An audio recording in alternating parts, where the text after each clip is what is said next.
Ever try to solve one of those jigsaw puzzles where the pieces just keep changing shape? Oh, yeah. It's like what grappling with cultural identity can feel like sometimes, you know? Yeah. And today we are diving headfirst into a fascinating deep dive on Jewish identity, Okay. a topic that sparked like centuries of debate. We're going to be unpacking an Irish nationalist's analysis of an interview with a Jewish scholar. Really? Talk about a unique viewpoint, right? Wow. That's, Yeah. it is unusual. Yeah, that's like holding up a prism to a kaleidoscope, isn't it? Right. This pairing of perspectives, I mean, talk about a unique opportunity to unpack some really complex ideas about, like, Jewish identity and stuff. Exactly. Yeah. So to kind of set the stage here, we're looking at an article by Keith Woods. Okay. He's our Irish nationalist. Right. He's dissecting an interview with a Jewish scholar named Duvid. Okay. Now, Duvid considers himself a voice of, like, traditional Jewish thought. But what makes this so intriguing is that, he's speaking to an audience that might not be familiar with those traditions at all.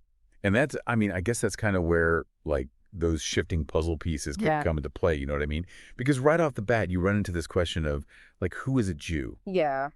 And Duvid, he, like, emphasizes this difference between, simply having Jewish heritage Right. and being, like, a full Jew. Okay. Someone who's, like, really deeply woven into the fabric of Jewish life, But our Irish nationalist author, he's coming at it from this completely different background. Yeah. And he's, like, highlighting this persistent belief in a blood connection to Jewish identity. Yeah. Interesting. It's this idea that, like, no matter how devout you are or whatever, your lineage has this significant impact. Huh. That's such a compelling point. It's like it reminds us that cultural identity isn't always like a choice, Right. It can be this like intricate dance between the traditions we're born into and then the beliefs that we actually choose to like embrace and follow. Yeah, absolutely. And, this tension between like the inherited traits and chosen beliefs, that's like a universal struggle. Totally. Think about the ongoing debates we have today about ethnicity versus nationality. Oh, for sure. Or even like the complexities of like identifying with a religion. Right.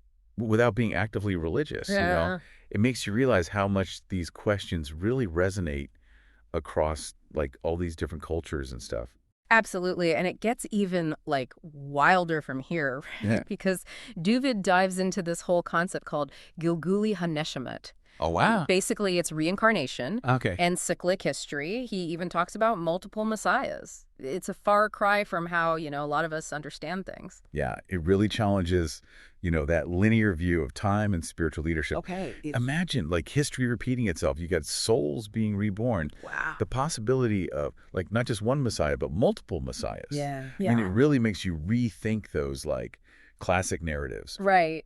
It kind of throws a real curveball into our understanding of like tradition and belief. And speaking of like curveballs, Okay. the article also explores these like intriguing Jewish practices. Okay. For example, have you ever heard of the the Shabbos Go? Oh, yeah. Yeah. That's a fascinating example of how some Jewish communities, like, navigate religious law. Right. Essentially, it involves a non-Jew performing tasks that are, like, forbidden to Jews on the Sabbath. Okay. Like, turning on lights, cooking, stuff like that. Yeah, it's like outsourcing a workaround for religious observance, right? Exactly, yeah. And then you got the Caparo ritual, where sins are like symbolically transferred to a chicken. Oh, right. And, well, I mean, you can probably guess the chicken's fate. These practices, I mean, they might seem unusual to people outside of those traditions, but they reveal this really, like, I don't know, like practical, resourceful aspect of interpreting, like, religious law. You know what I mean? Yeah, absolutely. Yeah. It shows how, like, different cultures prioritize different values. Yeah. In this case, it's this, like, unwavering commitment to upholding religious law. Right. Even if it means finding these, like, creative solutions. Right. It raises some interesting questions about, like, I don't know, the balance between strict adherence to tradition and, adapting to, like, the complexities of modern life. Yeah, it's a good reminder that religious practice isn't always so black and white, Well, There can be a lot of nuance and interpretation. absolutely. And this whole, like, exploration of different approaches to religious practice, Yeah. It kind of leads us to this broader conversation about how Jewish identity intersects with the wider world. Right. For example, Duvid contends that even secular Jews, Yeah. they possess this, like, inherent drive to be moral and spiritual leaders. It's like this idea that like they're meant to guide humanity. Precisely. Yeah. And what's so fascinating is that our Irish nationalist author then connects this idea Yeah. to these historical movements like communism and feminism, Right. implying like a deliberate influence on the world stage. See, that's a pretty bold claim. Yeah. It makes you wonder, like, if those perceived influences are coming from a genuine desire to, improve the world. Right. Or if they're part of some, like, larger agenda, as the author suggests. Yeah. It's a question that, has no easy answers, but it definitely gets the wheels turning, Well, right? it does, yeah. It really highlights those complexities of analyzing, like, cultural influence, right? Yeah. Like, where do you even draw the line between, like, simply contributing to a movement and then, like, actively shaping, like, the direction of it? It's a debate that's been going on forever. Yeah. And it often just comes down to like your perspective. Yeah. What one person sees as like a positive contribution, Yeah. another person might interpret it as like a power play. Totally. It reminds us that history is rarely objective. Right. It's filtered through the lens of whoever's like looking at it. For sure. And speaking of perspectives, it's interesting how Duvid frames the purpose of the Jewish people. Like, he believes they're meant to, like, spread their morality and spirituality throughout the world, like paving the way for the arrival of their Messiah, Yeah, it's a powerful vision, Right. one that's rooted in this belief in their chosenness, this whole idea of a group having like a divinely ordained purpose. Yeah.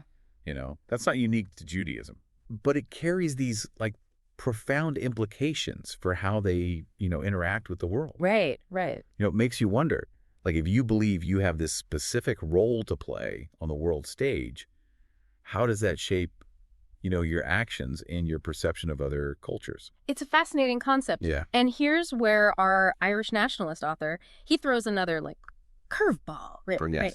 Because while he's quick to point out, what he perceives as Judaism's negative influences on Christianity, he also acknowledges the positive contributions of Jewish converts to Christianity throughout history. It's a good reminder that even within like a critical analysis, Yeah. there's room for nuance. For sure. It challenges us to, move beyond that simplistic us versus them mentality Right. and recognize how complex that cultural exchange really is. Exactly. It's not about, like, erasing history or, like, ignoring differences. Yeah. It's about, acknowledging, like, the multifaceted nature of cultural influence. So after this deep dive into Jewish identity, like, what's the takeaway for our listener? What can we, like, learn from these, clashing perspectives? I think the key takeaway here is just like the importance of critical thinking. Okay. Especially when you're encountering like information that challenges those preconceived notions you have. Right. It's about asking yourself, like, who's telling the story? Okay. What are their motivations? Yeah. And how might those things shape their interpretation of the events? It's about understanding, like, the why behind the what, right? Exactly. It's about recognizing that no single narrative has a monopoly on truth. And I think by engaging with diverse viewpoints, Mm-hmm. Even those that we might disagree with, Right. We broaden our understanding of the world and like how complex it is. It's about, like, embracing those shifting puzzle pieces Right. and just realizing that the bigger picture is always evolving. Yeah, like that. Thanks for joining us for this deep dive on Jewish identity, everybody. We will catch you next time as we continue to explore this fascinating world of culture, history, and the human experience.